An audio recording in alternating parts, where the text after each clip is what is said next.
Hello, is that Stan, is it? Yes, that's right, Stan speaking. How are you, Stan? I'm not sure now. I was kind of wondering if you might be able to help me with something. I'm sure I can. How can I be of help to you? Well, I was wondering if you could help me out with a bit of dream interpretation.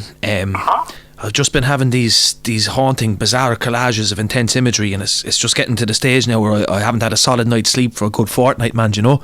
Oh, wow. Yeah. Tell me more about these dreams.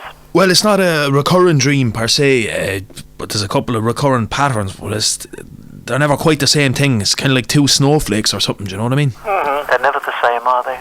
No, I mean, do you adhere to a kind of a doctor-patient confidentiality at all, Stan? Because this is going to sound absolutely mad now, and I'd be mortified, like, if any of the lads ever found out, you know, that seriously, like, the slagging would just be unending, you know? I promise everything that we talk about here is just between you and me. No, nobody else will ever get to know. This is totally private. Okay. Well, oftentimes there's this one scenario, like... Tell me.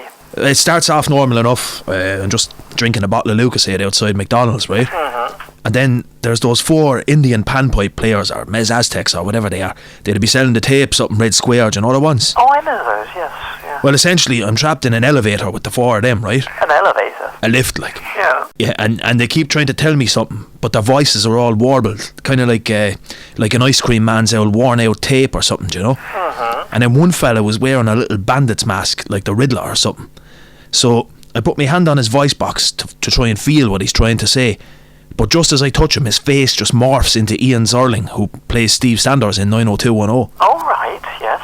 And then somehow, right, I'm back in my house. Mm-hmm. And then the next thing, Kevin Arnold from the Wonder Years is just ringing me off the payphone outside of Orpans, looking for a job as a housefly. Kevin Arnold.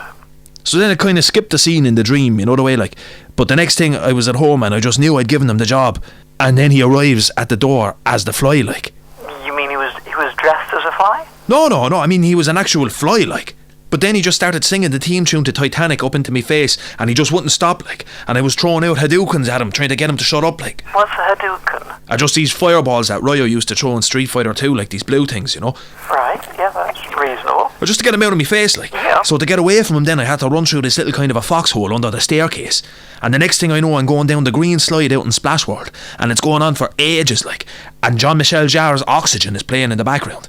And then when I get to the end of the slide, I land in the back of a taxi on the way home after a night out with Worf from Star Trek and 2 Alaskan Timberwolves. Mm-hmm. And Worf is just in the absolute rats, like, acting the maggot in the taxi, blowing the skull off the poor driver, going on about some remix by Lisa Lashes of some cartoon where Porky Pig was having nightmares about being horsewhipped or something, you know. Are you still there? Or? Yes, just keep going, this is fascinating. So then I get out of the cab, and I'm in this crystal cave. Andrea D'Amato, who played Christopher Moltisanti's lack in Sopranos. Yes. A fine bit of stuff she was.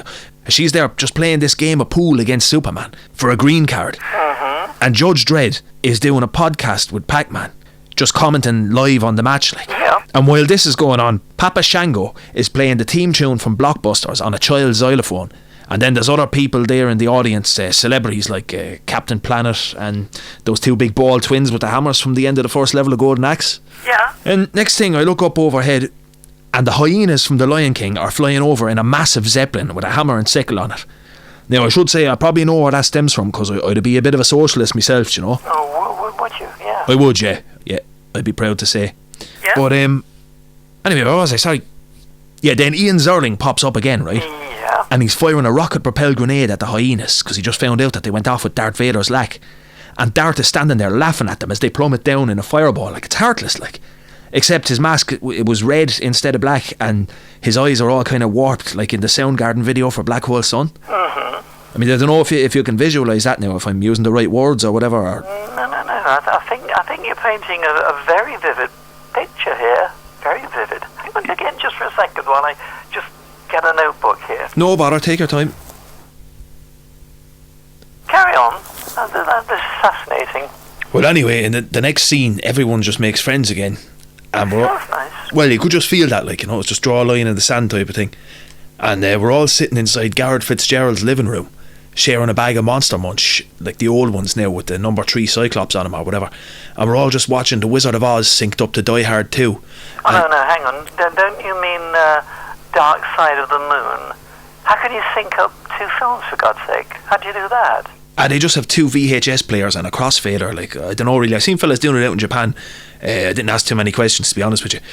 But anyway, I get up and I try to leave the room, and the next thing I come out the other side of the door and I'm at the croquet game in Alice in Wonderland as a flamingo mallet. A flamingo mallet? Yeah. And Dame Edna is walking around dressed up in an Elmo costume. Sorry, is that Dame Edna or the T-shirt you're talking about? They kind of just merged into one, but I distinctly knew it was Dame Edna, like, except I couldn't see her face because she was dressed up in an Elmo costume, just going around with this Pez dispenser full of bangers, just giving them out to all the boys, like. And then, finally, the camera pans back on a global scale to reveal that this entire scene is taking place on the surface of the traffic ball at the side of the Nace Jewel carriageway. Do you know the one? It's like this piece of modern art just conveying the sheer marvel of Irish civil engineering, like. And everyone has just abandoned their cars like it's doomsday or something to go and collect up Coca-Cola caps off the floor to get an Acorn computer for their school, like. My goodness me, this sounds like an incredible thing. Any thoughts, like, or...? You do sound like a man with a very active imagination. Having said that now, I did have a lot of mothballs on the go in the room that night, so I don't know if that'd be a factor, like if the ammonia would be affecting me or something, you know? Mothballs? Yeah, for killing moths or scaring them off or whatever. Yes, I thought that was what they were there for, yes. So when do you actually want to come and see me about this? I don't know, like, could we just go for a coffee and take it from there kind of thing, or...? Oh, that would be nice. Whenever you wish. It actually sounds like one of the most fascinating case studies I've ever come across. Thank you, I think Stan. there's probably a paper in this, if you'd let me present it somewhere, with strict anonymity, of course. Yeah, I could get behind that as long as it was anonymous, like. I mean, this is really just tip of the iceberg type of stuff here anyway, Stan, you know, which, again, probably comes back to Fred Savage singing the theme tune to Titanic to me, you know.